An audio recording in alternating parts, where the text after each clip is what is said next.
اللہ تعالیٰ نے قرآن پاک میں کسی بھی جگہ کسی اچھی صفت کو بیان کیا ہے تو پھر اس صفت کو زندگی میں کیسے لائیں گے اس کا طریقہ بھی بتایا ہے۔ یعنی اس کے آیت کے آخر میں، دائیں بائیں، شروع میں کسی جگہ پہ اللہ نے ضرور بتایا ہوگا کہ یہ صفت تمہارے اندر آئے گی کیسے، اس کا بھی طریقہ ضرور بتایا ہوگا۔ تو اللہ تعالیٰ، یہ 11واں سپارہ ہے، سورہ توبہ ہے، اس میں اللہ تعالیٰ یہ فرما رہے ہیں التائبون العابدون، یہ صفات بیان ہو رہی ہیں۔ التائبون توبہ کرنے والے، العابدون عبادت کرنے والے، الحامدون اللہ کی تعریف کرنے والے، السائحون بے ریا عبادت کرنے والے، کسی کے دکھلاوے کے لیے، صرف اللہ کے لیے، الراکعون رکوع کرنے والے، الساجدون سجدہ کرنے والے۔ اب یہ 6 صفات اللہ نے بیان فرمائی۔ توبہ کرنے والے مجھے پسند ہیں، عبادت کرنے والے مجھے پسند ہیں، اللہ کی تعریف کرنے والے مجھے پسند ہیں، بے ریا عبادت کرنے والے مجھے پسند ہیں، رکوع کرنے والے مجھے پسند ہیں، سجدے کرنے والے مجھے پسند ہیں۔ یا اللہ یہ کیسے بڑھیں گے؟ کیونکہ یہ آپ کو پسند ہے تو یہ تو ہمیں بڑھانے چاہیے۔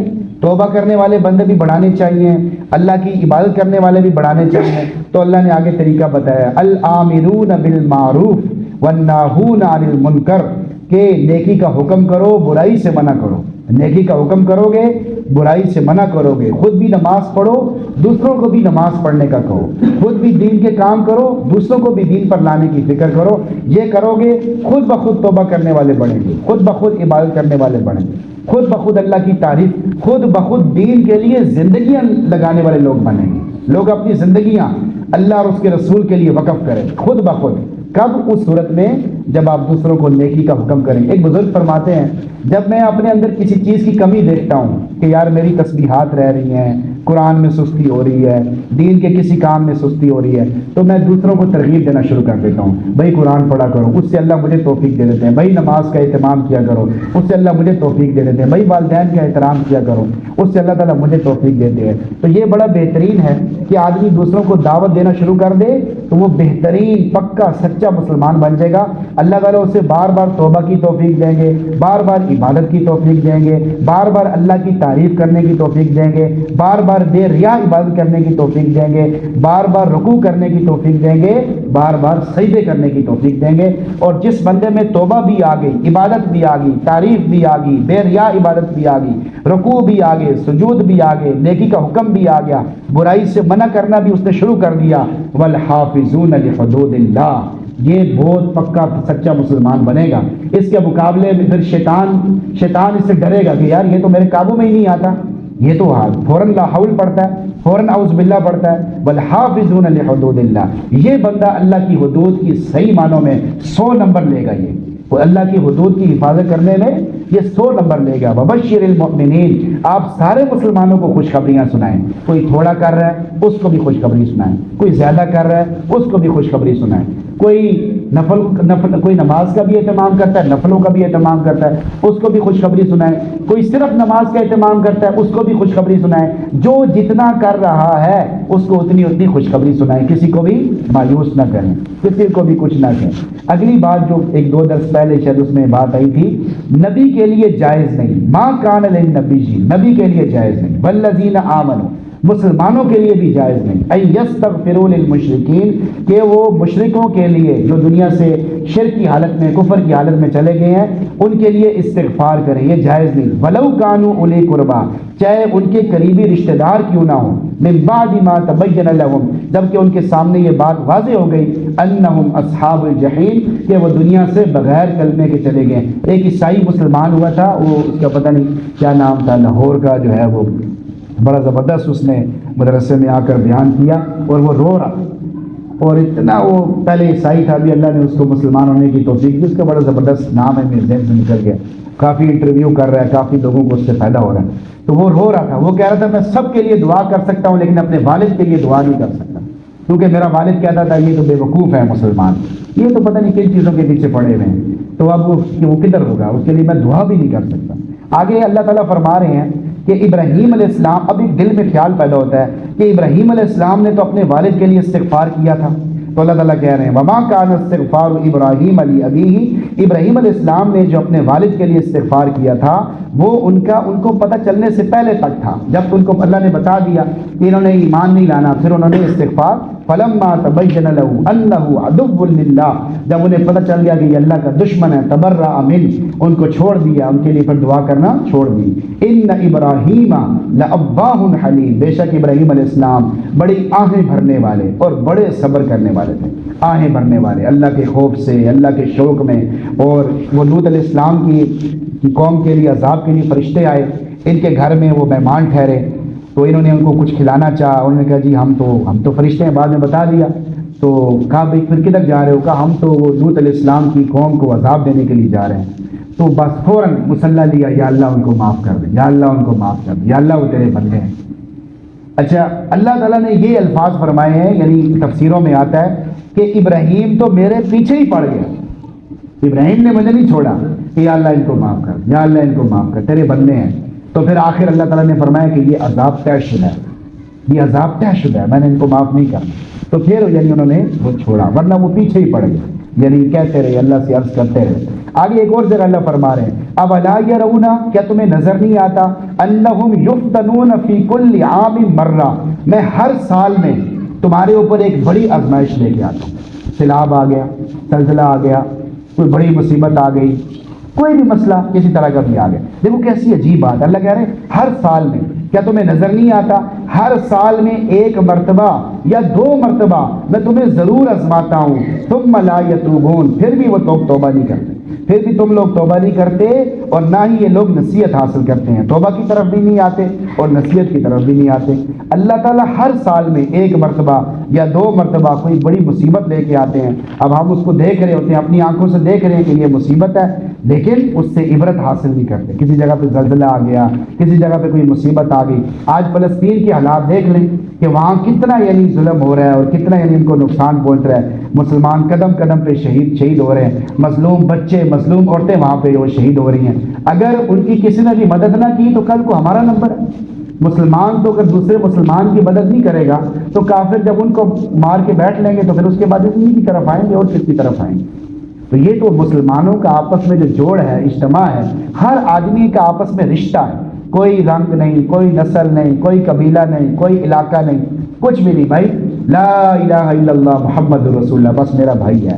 بھائی عمل کرتا ہے تب بھی میرا بھائی ہے، نہیں عمل کرتا تب بھی میرا بھائی ہے، گناہ گار ہے تب بھی بھائی ہے، نہیں گناہ گار نیک آدمی ہے تب بھی بھائی ہے. ہم یہاں مار کھا جاتے ہیں، ہم کہتے ہیں یہ تو گناہ گار ہے. تو بھائی گناہ گار ہے، ایمان والا تو ہے نا، کلمے والا تو ہے نا، ایمان تو اس کے پاس ہے. جب تک اس کے پاس ایمان ہے وہ 1000 کافروں سے زیادہ قیمتی ہے اور اللہ کے نافرمانوں سے زیادہ قیمتی ہے، چاہے جتنا مرضی گناہ گار ہے. آگے ایک اور جگہ اللہ فرما رہے ہیں ان اللہ لا یظلم الناس شیئا، اللہ کسی کے اوپر ذرہ برابر بھی ظلم نہیں کرتے، لیکن لوگ اپنے اوپر خود ظلم کرتے ہیں، اللہ کی نافرمانی کر کے، اللہ کو ناراض کر کے، پھر کیا کرتے ہیں، پھر اللہ کے عذاب کے مستحق بن جاتے ہیں، پھر اللہ کو ناراض کر بیٹھتے ہیں، پھر جس کے نتیجے میں اللہ تعالیٰ ان کے اوپر عذاب لے جاتے ہیں. اگر توبہ کی توفیق مل جائے تو بندہ بچ جاتا ہے، توبہ کی توفیق نہ ملے تو آدمی تباہ ہو جاتا ہے. اب فرعون جو ہے نا، اس کو قدم قدم پہ محسوس ہو رہا تھا کہ بھائی یہ تو میں نہیں کر رہا، یہ تو صاف کوئی اور مسئلہ ہے، یہ تو اللہ کی ذات ہے. اس کو اندر سے پتہ چل رہا تھا لیکن وہ بار بار گڑبڑ کر رہا تھا. اب جب اس کو ڈبکیاں لگی حتی اذا ادرکہ الغرق، جب وہ ڈوبنے لگا، آمنت انہ لا الہ الا الذی آمنت بہ بنو اسرائیل، اس نے فوراً کہا یا اللہ میں تیرے اوپر ایمان لاتا ہوں جس پہ بنی اسرائیل ایمان لائے، میں اس پہ بھی ایمان لاتا ہوں اور میں مسلمان ہوں. اس نے یہ بولا، اس نے اس وقت جو ہے جب ڈبکیاں لگی تو اس نے یہ بات بول دی، اس نے کلمہ پڑھ لیا. اللہ نے کیا کہا، آل آنا، لیٹ ہو گئے ہو بھائی آپ، اب کوئی فائدہ نہیں ہے، اب آپ کو موت کے فرشتے نظر آ گئے. وقد عصیت، اس سے پہلے تو بڑا نافرمان تھا، وکنت من المفسدین، اور تو فساد کرنے والوں میں سے تھا. اب کیا ہوگا، فالیوم ننجیک ببدنک، ہم تیرے بدن کو محفوظ رکھیں گے، قبر میں نہیں جانے دیں. آج بھی اس کا بدن جو ہے نا، وہ بدن تو ہے ہی نہیں، وہ تو پتہ نہیں مسالے لگا لگا کے اس کو پھر وہ کر رہے ہیں. لیکن یہ ہے کہ آج بھی یہ اللہ نے قرآن میں کہا، یہ دیکھیں سورہ یونس ہے، آیت نمبر 92 ہے. اللہ کہہ رہے ہیں فَالْيَوْمَ نُنَجِّيكَ بِبَدَنِكَ، میں تیرا جسم سنبھال کے رکھوں گا، تیرا جسم قیامت تک سنبھال کے رکھوں گا. لِمَنْ خَلْفَكَ آیَةٌ، تیرے بعد جو لوگ آئیں گے ان کو عبرت ہو. اب ہمیں کوئی عبرت نہیں ہوتی، لوگ اس کو دیکھ رہے ہیں، الٹا اس پہ لڑ رہے ہیں، اس کی وہ ناک بھی خراب تھی تو وہ جو ہے وہ انہوں نے انگلینڈ والوں نے کہا کہ ہم جو ہے نا یہ بنا دیں گے، تو جب انگلینڈ والوں نے وہ لے لیا ان کی نیت خراب ہو گئی، انہوں نے اس کی ناک بنائی، اس کے بعد ان کی نیت خراب ہو گئی، انہوں نے کہا کہ بھائی ہم اس کو جو ہے نا اپنے میوزیم میں رکھیں گے۔ اب انہوں نے باقاعدہ کیس کیا، بھائی ہمیں ہمارا فرعون واپس دو، ہاں اس سے ہم پیسے کمائیں گے، تم کس لیے پیسے کماؤ گے؟ یہ مصر میں تھا یا انگلینڈ میں تھا؟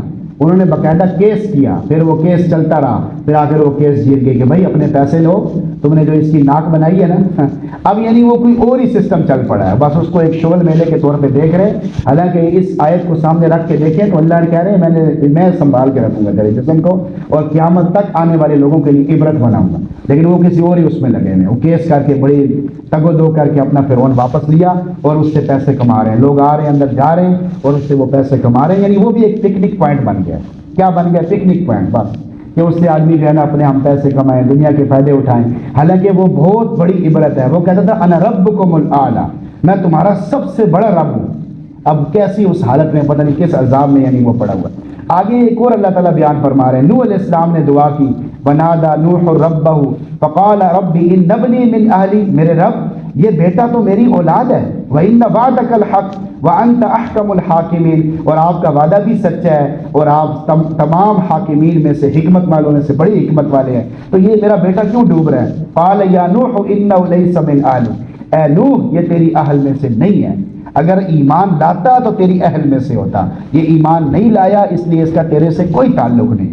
اندازہ لگائیں ایک جو نبی ہے، نبی کے پیچھے کتنے لوگ ہوتے ہیں، نبی کتنا خوبصورت ہوتا ہے اور نبی کی کیسی عجیب شان ہوتی ہے، یعنی اس کے پیچھے چلنے والے کئی لوگ ہوتے ہیں، لیکن اپنے بیٹے پر اختیار نہیں۔ یہ ہم لوگوں کے لیے عبرت ہے، ہم لوگوں کے لیے عبرت ہے۔ ہم کہتے ہیں کہ بھائی جو ہے بس بچ جائیں گے، فلاں کی وجہ سے بچ جائیں گے، فلانا وہ میں نے اپنا پوتا حافظ بنایا وہ انشاءاللہ وہ مجھے جنت میں لے جائے گا، اور پتہ نہیں وہ پوتا خود بھی جنت میں جائے گا کہ نہیں۔ کوئی آدمی اپنے بارے میں گارنٹی نہیں دے سکتا، چاہے حافظ ہو، عالم ہو، کچھ بھی ہو، کوئی آدمی اپنے بارے میں گارنٹی نہیں دے سکتا۔ ہاں اگر وہ جنت میں چلا جائے گا تو پھر آپ کے لیے سفارش کر بیٹھے گا، کر سکے گا، بنانے چاہیے، حافظ بنانا چاہیے، عالم بنانا چاہیے، لیکن یہ ہے کہ اسی امید پہ بیٹھ نہیں جانا چاہیے۔ بہت سارے لوگ، میں تو نہیں، وہ چلے نماز کے لیے، چل وہ حافظ چلو نماز کے لیے، چل نماز پڑھ گیا، وہ یعنی یہ سمجھتے ہیں کہ یہ نماز پڑھے گا ہماری بھی بخشش ہو جائے گی، ہمیں نماز پڑھنے کی ضرورت ہی نہیں ہے۔ اچھا تو تھوڑی داڑھی چل تو نماز پڑھا، چل اگر تو پڑھ رہا، اچھا ان کو ترغیب دو سب کو، بھائی نماز ضروری ہے، نماز فرض ہے، نماز۔ ہم فیصلہ باد میں ایک جگہ پہ گئے، انہوں نے کہا کہ بھائی دکان تھی کپڑے کی، اس نے کہا بھائی ابھی نماز کا ٹائم ہو گیا ہے، ابھی کوئی بندہ 1 کروڑ روپے کی بھی خریداری کرے گا میں نہیں اس سے لوں گا، جاؤ یار۔ دو پیچھے میرا ابا ڈنڈا لے کے بیٹھا ہے اوپر، ان کے والد صاحب بھی اوپر بیٹھے تھے، کہ انہوں نے کہا ہے کہ نماز سے 20-25 منٹ پہلے دکان بند، چاہے جو مرضی ہو جائے، سیدھا مسجد، اور ادھر نہیں تو پڑھنی نماز، مسجد میں جا کے نماز پڑھ۔ اور بہت سارے گاہک آئے، انہوں نے کہا جی وہ تو اتنی سیل لگی ہوئی تھی اور جی ہم لے کے جاؤ، کہا نہیں بھائی سائڈ پہ ہو جاؤ، یعنی سب اس سے برکت آئے گی۔ جب آدمی نماز کے لیے دکان بند کرے گا تو کتنی برکت آئے گی۔ ہم یہ غلط فہمی میں پڑے ہوئے ہیں کہ بھائی فلاں پڑے گا تو بس میری، ہر آدمی خود اب انہ عمل غیر الصالح۔ اچھا اللہ تعالیٰ نے یہ نہیں کہا کہ یہ برے عمل والا ہے، اللہ نے کہا یہ برا عمل ہے، یہ برا نطفہ ہے، یعنی آسان لفظوں میں یہ ہے ہی گندا، اس کا آپ نام ہی نہ لیں، اس کا آپ بیٹا بھی نہ کہیں۔ فلا تسألنی ما لیس لک بعلم، آپ اس کے بارے میں مت پوچھیں جس کا آپ کو پتہ نہیں۔ آگے پھر اللہ نے جلال دکھایا، انی اعظک ان تکون من الجاہلین، میں آپ کو نصیحت کرتا ہوں آپ جاہل نہ بنیں۔ نوح علیہ السلام ڈر گئے، گھبرا گئے، پھر دعا مانگی، قال ربی انی اعوذ بک ان اسألک ما لیس لی بعلم، یا اللہ میں معافی چاہتا ہوں کہ میں کسی ایسی بات کے بارے میں سوال کروں جس کا مجھے پتہ نہیں، وَإِلَّا تَغْفِرْ لِي وَتَرْحَمْنِي، اگر آپ مجھے معاف نہیں کریں گے، مجھ پہ رحمت نہیں کریں گے، اکم من الخاسرین، تو میں برباد ہو جاؤں گا۔ آگے پھر اللہ تعالیٰ نے ایک اور یعنی وہ بات کو ذکر کیا، نبی کے ساتھ اللہ کا خصوصی پیار ہوتا ہے، نبی جنتی ہوتا ہے، لیکن نبی کو اللہ ذرا چھوٹی چھوٹی باتوں پہ دھیان دیتا ہے، جیسے انشاءاللہ، ابھی ہم کتنی باتوں پہ انشاءاللہ نہیں کہتے، نبی علیہ السلام نے ایک موقع پر انشاءاللہ نہیں کہا، 17 دن تک وہی نہیں ہے نبی علیہ السلام پر۔ وہ کافر نے ایک سوال کیا، کہا کہ بھائی یہ بات بتائیں، حضور نے فرمایا میں کل بتاؤں، اب انشاءاللہ نہیں کہا، اب کل ہاں بھائی بتائیں، حضور کو پتہ ہی نہیں، جواب ہی نہیں آ رہا، اللہ نے بتایا ہی نہیں۔ اس سے اگلے دن، اس سے اگلے دن، اس سے اگلے دن، پھر لوگوں نے کہنا شروع کر دیا اس کے رب نے اس کو چھوڑ دیا بھائی، اس کے رب نے اس کو چھوڑ دیا ہے، وہ پتہ نہیں کیا کیا باتیں کی، حتیٰ کہ اب اماں عائشہ صدیقہ طیبہ طاہرہ رضی اللہ تعالی عنہا ان کے منہ سے بھی نکل گیا کہ کہیں آپ کے رب نے آپ کو چھوڑ تو نہیں دیا، بس اللہ کو جلال آ گیا اور اللہ نے یہ پوری صورت اتار دی، والضحیٰ واللیل اذا سجا ما ودعک ربک وما قلی۔ یہ حضور کی شان میں سب سے اونچی صورت ہے۔ میرے محبوب تیرے چمکتے ہوئے چہرے کی قسم، تیرے ساتھ میرا پیار ہے، میں تجھے کیسے چھوڑ سکتا ہوں؟ ما ودعک ربک وما قلی، میں آپ کو نہیں چھوڑ سکتا، کیا شان ہے۔ یہ ایسا اللہ نے حبیب بنایا ہے کہ اللہ ان کے بارے میں اپنے پیار کو ظاہر کر رہے ہیں کہ میرے محبوب میں آپ کو نہیں چھوڑ سکتا، ما ودعک، میں آپ کو کبھی بھی نہیں چھوڑ سکتا، وما قلی، میں آپ سے کبھی بھی ناراض نہیں ہوں۔ ایک اور جو ہے یہ 10ویں سپارے میں ایک جو ہے نا کچھ رائے اللہ تعالیٰ کو پسند نہیں تھی، نبی علیہ السلام سے جو بھی منافق آتا تھا حضور کو پتہ تھا کہ یہ منافق ہے، اور جی میں جہاد پہ نہیں جا سکتا، میری بیوی بیمار ہے، اور جی میں جہاد پہ نہیں جا سکتا، میرا بچہ بھی موجود ہے، ٹھیک جاؤ سب کو دیا۔ اللہ تعالیٰ کو ناراضگی کا اظہار فرمایا، کیوں آپ پہلے اللہ نے کہا عفا اللہ عنک، میرے محبوب میں نے آپ کو معاف کر، لما اذنت لهم، لیکن آپ نے کیوں چاہیے؟ آپ ذرا ان کو پکڑتے نا، ان کو زبردستی لے کے جاتے، ان کو کہتے نا جھوٹ بول رہے تھے، ان کو بتاتے، آپ نے کیوں نہیں ان کو نہیں بتایا؟ تو اللہ نے پہلے معافی کا اعلان کیا، پہلے محبت کا اظہار کیا۔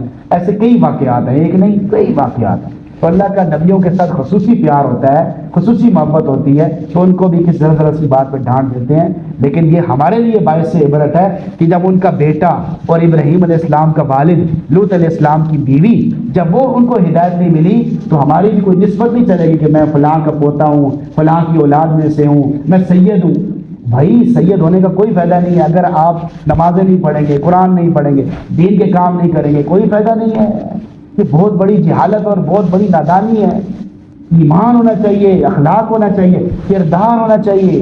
جیسے کچھ دن پہلے میں نے سارا وہ بتایا کہ اللہ کے نبی صلی اللہ علیہ وسلم نے اعلان فرمایا، اے فلاں ابن فلاں، اے فلاں ابن فلاں، اے فلاں ابن فلاں، اپنے آپ کو جہنم کی آگ سے بچاؤ۔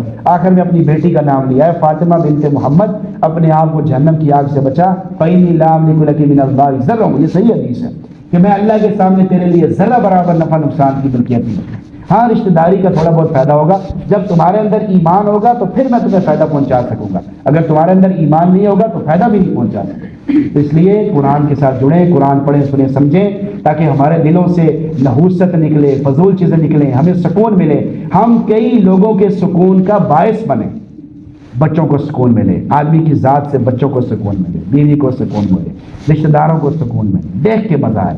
یہ سب چیزیں ہوتی ہیں جب آدمی خود سکون میں ہوتا ہے۔ ایک آدمی جب خود پریشان ہے تو وہ کئی لوگوں کو پریشان کرنے کا باعث بنتا ہے، خود بھی پریشان ہے، دوسرے آدمی بھی پریشان ہے، محلے والے بھی پریشان ہیں، علاقے والے بھی پریشان ہیں، تو پریشانی ہو جاتی ہے۔ اس لیے دین کے ساتھ جڑنا بہت ضروری ہے۔ اللہ تعالیٰ سے دعا تعالیٰ ہم سب کو عمل سمجھ کو اپنی عطا فرمائے۔ الحمدللہ رب العالمین والعاقبۃ للمتقین والصلاۃ والسلام علی سید الانبیاء والمرسلین ربنا آتنا فی الدنیا حسنہ وفی الآخرۃ حسنہ وقنا عذاب النار۔